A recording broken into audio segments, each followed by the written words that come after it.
Assalamualaikum teman-teman, bertemu lagi bersama saya Girdi dalam channel Girdi Doang. Di sini saya akan membahas SKB komputer dalam CPNS 2020, terutama pada FR atau Field Report bagian yang keempat.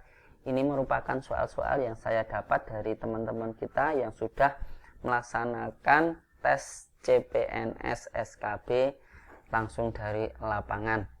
Sebelumnya klik dulu subscribe agar saya lebih semangat dalam membuat video-video berikutnya, dan juga klik tanda lonceng agar teman-teman mendapatkan pemberitahuan dari video terbaru saya. Ingat ya teman-teman, menjadi PNS bukanlah suatu warisan.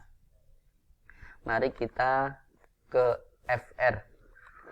Ada beberapa teman kita yang mendapatkan soal terkait tahapan manajemen proyek. Jadi di sini saya uraikan ada beberapa tahapan manajemen proyek, ada 6.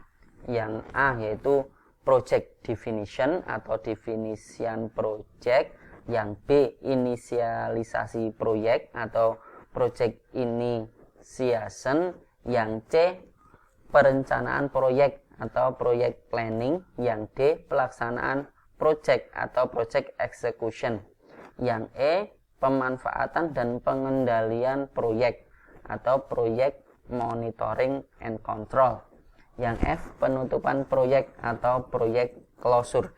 Jadi di sini soalnya berupa pilihan ganda, tetapi kita harus tahu dari soal yang ditanyakan. Maka di sini saya akan menjabarkan satu persatu. Definisi proyek atau project definition itu tujuan proyek dan faktor-faktor yang menjadi pertimbangan agar proyek yang dikerjakan akan berhasil sesuai dengan kualitas yang diinginkan. Yang B, inisiasi proyek atau project initiation, itu membuat perencanaan awal terhadap sumber daya yang akan digunakan sebelum suatu proyek dimulai. Kemudian yang C itu perencanaan proyek atau project planning. Ini menjabarkan secara jelas bagaimana sebuah proyek harus dijalankan.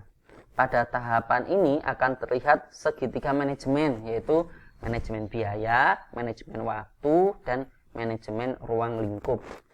Yang D, pelaksanaan proyek atau project execution. Ini menjalankan proyek agar berhasil sesuai dengan yang diinginkan.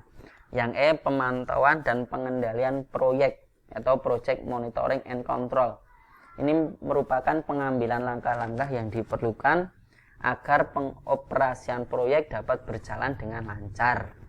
Yang F, penutupan proyek atau project closure, yaitu menerima hasil akhir dari proyek dan menghentikan semua penggunaan sumber daya alam.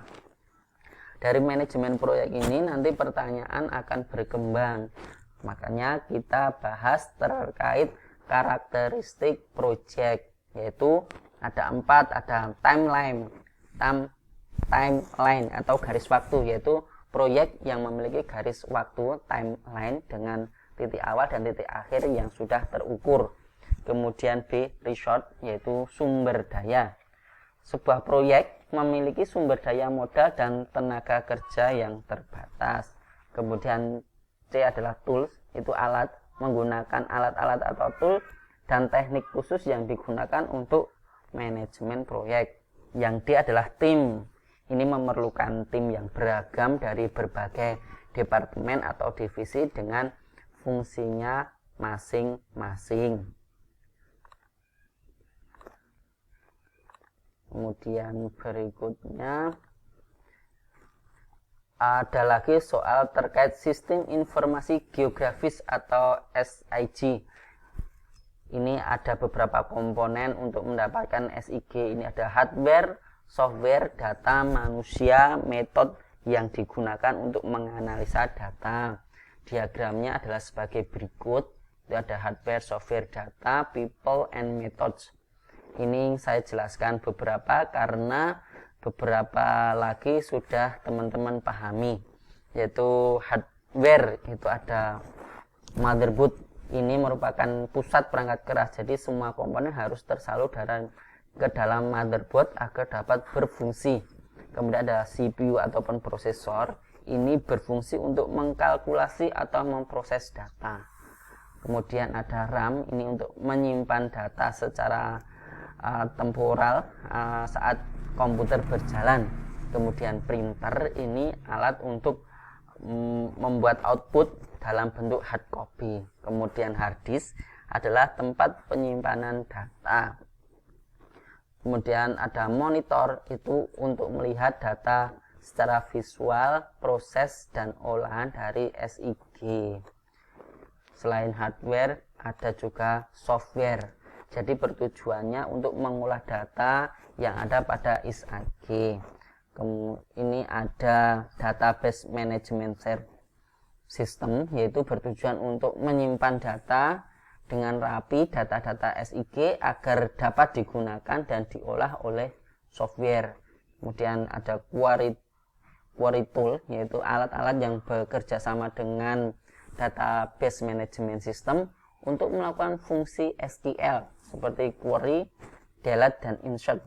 Ada GUI, yaitu interface antara komputer dan manusia agar pengguna dapat mengakses software tersebut tanpa harus mendalami coding-coding tertentu atau bahasa mesin kayak Fox Pro, VB, dan lain sebagainya. Kemudian layout itu fitur untuk melakukan desain dan layout kepada peta yang akan dibuat. Kemudian data, ada beberapa data seperti data spasial, itu adalah gambaran nyata suatu wilayah yang terdapat di permukaan bumi. Kemudian ada data raster, itu adalah data yang disimpan pada pixel atau sel-sel dengan nilai-nilai tertentu. Seperti kalau kita data warna merah itu crash berapa, warna hijau itu crash berapa, karena ada datanya. Kemudian ada data vektor, itu adalah data distrik, umumnya berbentuk titik atau garis atau polyline atau ruang atau poligon yang dilengkapi dengan data koordinat angka-angka, jadi X, Y, Z.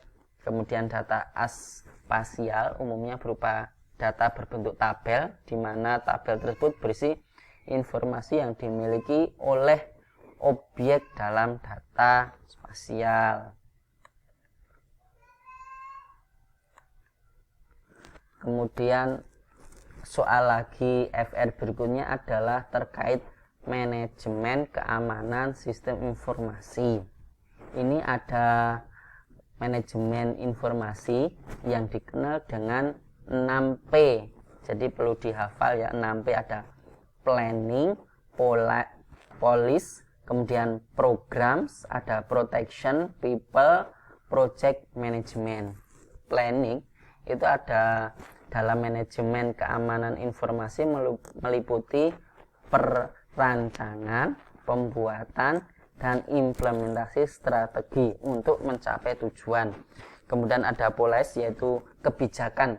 Kebijakan ini ada 3 ya, ada Enterprise Information Security Policy atau EISP. Ini menentukan kebijakan Departemen Keamanan Informasi dan menciptakan kondisi keamanan informasi. Yang kedua ada ISSP atau Issue Specific Security Policy.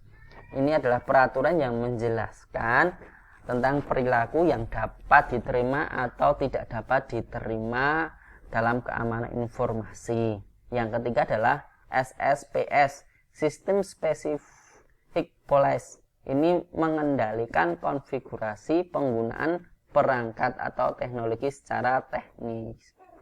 Kemudian yang manajemen sistem berikutnya ada program, merupakan operasi-operasi dalam keamanan informasi secara khusus diatur dalam beberapa bagian. Kemudian ada protection yang keempat, ini fungsi proteksi dilaksanakan melalui serangkaian aktivitas manajemen resiko, meliputi perkiraan resiko dan pengendali, termasuk mekanisme proteksi, teknologi proteksi, dan perangkat proteksi, baik perangkat keras maupun perangkat lunak. Kemudian yang kelima adalah people. People adalah manusia. yaitu penghubung antara program keamanan informasi. Yang keenam adalah project management. Ini merupakan komponen terakhir dalam penerapan disiplin manajemen. Kemudian berkembang lagi ke jenis-jenis software multimedia. Jadi dalam FR ada pertanyaan terkait multimedia. Jadi jenis-jenis aplikasi yang digunakan itu ada beberapa, seperti media player, image editor, video editor, kemudian grafik atau penampil gambar, animasi, dan grafik 3 dimensi. Media player ini berfungsi untuk mengolah informasi yang berbentuk video atau audio. Ini terdiri dari Windows Media Player, Winamp, Power DVD, kemudian Disk Player, kemudian XMMS. Kemudian aplikasi software multimedia berikutnya yaitu Image Editor. Ini untuk menggambar ataupun mengedit image atau foto seperti Adobe Photoshop, Corel, kemudian GIMP. Yang ketiga adalah audio atau video editor. Ini untuk membuat media dalam bentuk video dan audio. Seperti softwarenya adalah Adobe Premiere Pro, kemudian Windows Movie Maker. Kemudian yang keempat adalah grafik atau penampil gambar. Ini merupakan aplikasi untuk menampilkan gambar atau image viewer dengan satuannya adalah BMP atau dan juga JPEG, kemudian GIF, PNG, dan ICO. Ini adalah satuan-satuan dari gambar. Kita menggunakan aplikasi ACDC, kemudian XNView, Irfan View, dan Microsoft Picture Manager, serta Microsoft Picture and Effects Viewer. Yang kelima ada animasi. Ini membuat atau mengedit dalam bentuk animasi seperti Makromedia, Flash, kemudian perangkat lunak animasi Houdini dan Power Animator.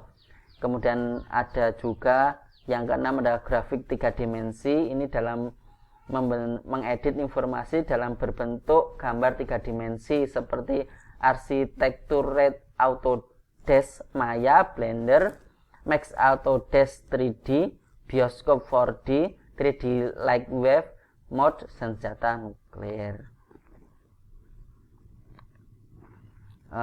Itu beberapa FR dari saya yang didapat langsung dari teman-teman yang sudah melaksanakan SKB. Terima kasih sudah menyaksikan. Semoga di tahun ini kita dapat bergabung menjadi keluarga besar Pranata Komputer. Jangan lupa klik subscribe dan juga tanda lonceng untuk mendapatkan pemberitahuan terbaru dari saya. Ingat pesan saya, menjadi PNS bukanlah suatu warisan. Wassalamualaikum warahmatullahi wabarakatuh.